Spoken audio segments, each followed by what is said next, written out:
दोस्तों नमस्कार। दोस्तों मेरा नाम है धर्मवीर जारवाल। रघुकुल रीत सदा चली आई, प्राण जाए पर वचन न जाए। आज ये श्लोक लद्दाख का हर व्यक्ति, यहाँ तक कि सोनम वांगचुक जी भी बोल रहे हैं, और ये इसलिए बोल रहे हैं, ये बोल रहे हैं प्रधानमंत्री मोदी जी के लिए और भारतीय जनता पार्टी के लिए, जो अपना वादा देकर मुकर गई है।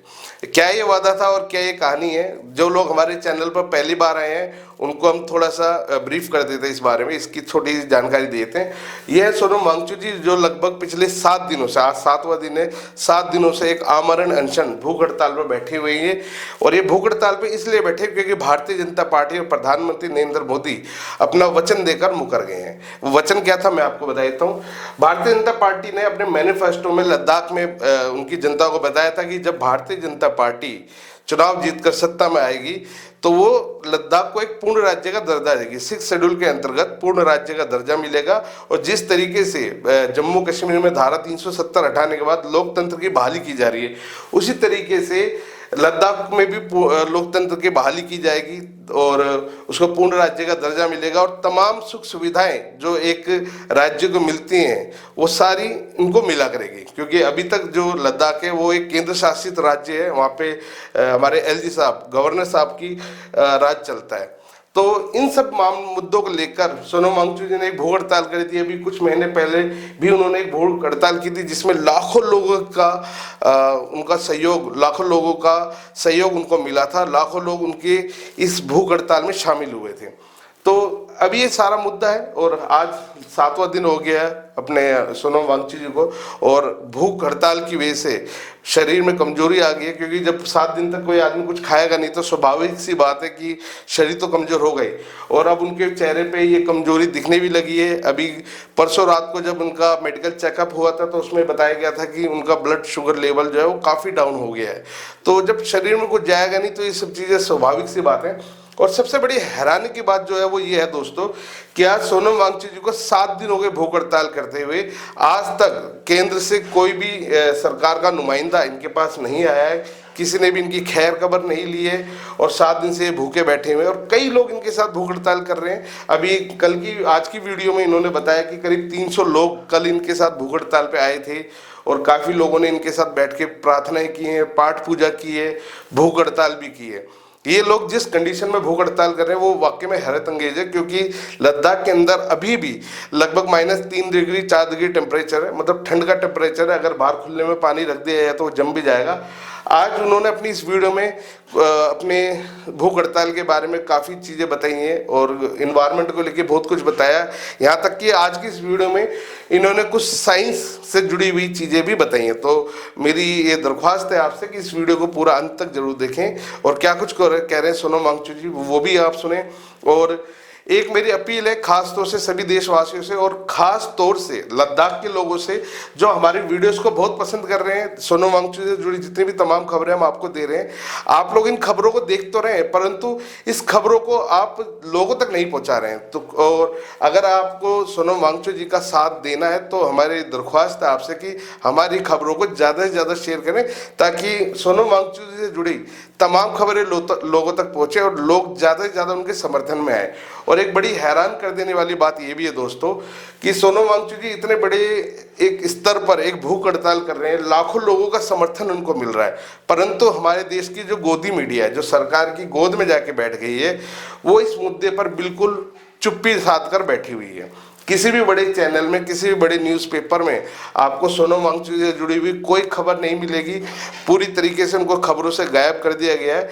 ये अपने आप में बड़ी हैरान कर देने वाली बात है कि एक व्यक्ति अपने पर्सनल स्वार्थ के नहीं बल्कि लद्दाख के लोगों के लिए भूख हड़ताल पे बैठा है। 7 दिन तक हो गए, 7 दिन हो गए उनको भूख हड़ताल पे बैठे हुए, परंतु कोई बड़ी मीडिया अभी तक उनको कवर करने के लिए नहीं पहुंची है।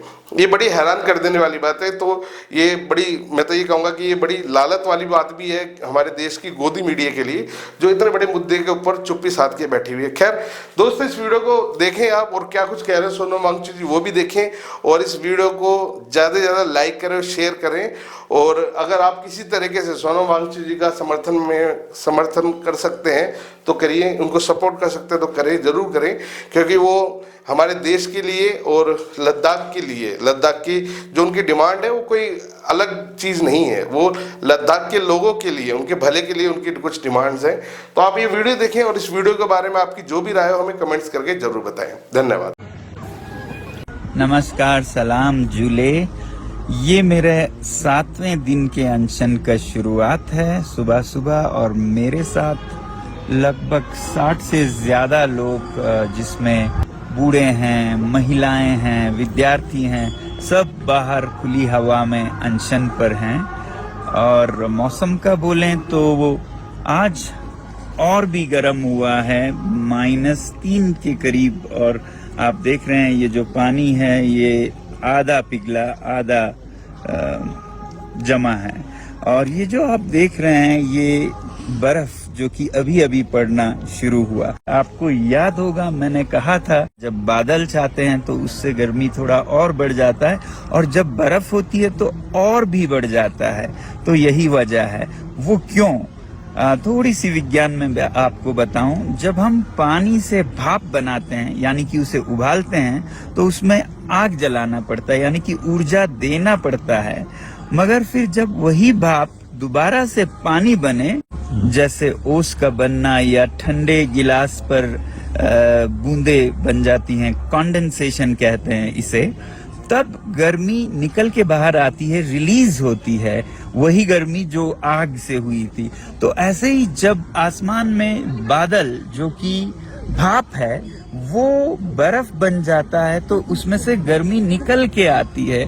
इस गर्मी को हम लेटेंट हीट भी कहते हैं, आप और पढ़िएगा। मगर उस लेटेंट हीट के रिलीज के वजह से ये मौसम और भी गर्म हो जाता है, जो कि हमारे साधारण समझ के विपरीत है।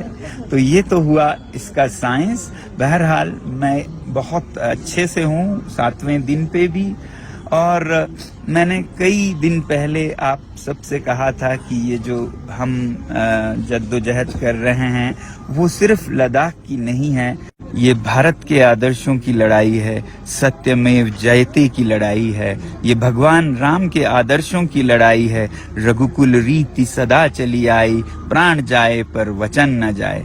तो ऐसे में हमें उम्मीद है कि भारत के सभी लोग लद्दाख के साथ जुड़ेंगे, हमारा समर्थन करेंगे। और जुड़ने का तरीका है, आप अपने अपने राज्यों में, शहरों में, गाँव में लद्दाख मित्र समूह, friends of Ladakh, friends of nature groups बनाएं। और ये प्रक्रिया शुरू हो चुकी है, बहुत लोग जुड़ भी चुके हैं। और इन ग्रुप्स के कोऑर्डिनेटर हैं श्री दिलीप जैन, जो कि लगभग 20 साल से लद्दाख से और मुझसे जुड़े हैं। तो मैं उनसे अभी पूछना चाहूँगा अपडेट, ये लद्दाख मित्र या फ्रेंड्स ऑफ लद्दाख का कैसा चल रहा है। नमस्कार दोस्तों, मैं दिलीप जैन हूँ, friends of Ladakh, friends of nature से। लद्दाख से इंस्पायर होकर मैंने अपना कॉर्पोरेट कैरियर छोड़ा और अरावली और सह्याद्री में पर्यावरण क्षेत्र में काम करता हूँ। यहाँ की हालत देख के जरूरी है कि हम लद्दाख और हिमालय को बचाए रखें, और इसीलिए मैं फुल हार्टेडली लद्दाख के ये सेफगार्ड मूवमेंट को सपोर्ट करता हूँ। लास्ट 3-4 दिनों में फ्रेंड्स ऑफ लद्दाख में लगभग 2000 लोग डिफरेंट व्हाट्सएप ग्रुप से जुड़े, 300 लोग ने पर्सनल व्हाट्सएप किए और 150 लोग ने पर्सनली फोन भी किए अपना सपोर्ट जाहिर करने के लिए। मैं चाहता हूं कि और लोग भी जुड़े और इंडिपेंडेंटली हर सिटी में हम जो चैप्टर्स बना रहे हैं उसमें लीड ले। ऑलरेडी हमारे पुणे, पटियाला में चैप्टर्स एक्टिव है, बॉम्बे, अहमदाबाद, नागपुर में चैप्टर्स इन द प्रोसेस है, और लोग जुड़ेंगे तो हम इस मूवमेंट को आगे लेके जाएंगे, not just for Ladakh but also to learn कि हम अपने क्षेत्र में पर्यावरण को कैसे बचाएं और कैसे मूवमेंट को बढ़ाएं। तो हमें उम्मीद है कि आप सब लद्दाख मित्र बनेंगे, खासकर जो लद्दाख आए हैं टूरिस्ट की तरह, जिनकी संख्या लगभग 10-12 लाख होगी, उनसे तो हम बहुत उम्मीद करते हैं। आप लोग तो इसका नेतृत्व ले सकते हैं अपने अपने राज्य और शहरों में, और इस तरह से लद्दाख और भारत को सशक्त कर सकते हैं। तो कृपया दिलीप जी से समन्वय करें और अपने अपने राज्यों में लद्दाख मित्र संघ बनाएं, friends of Ladakh, friends of nature.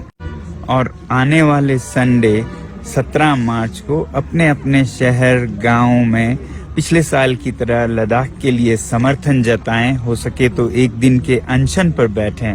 बहुत बहुत धन्यवाद।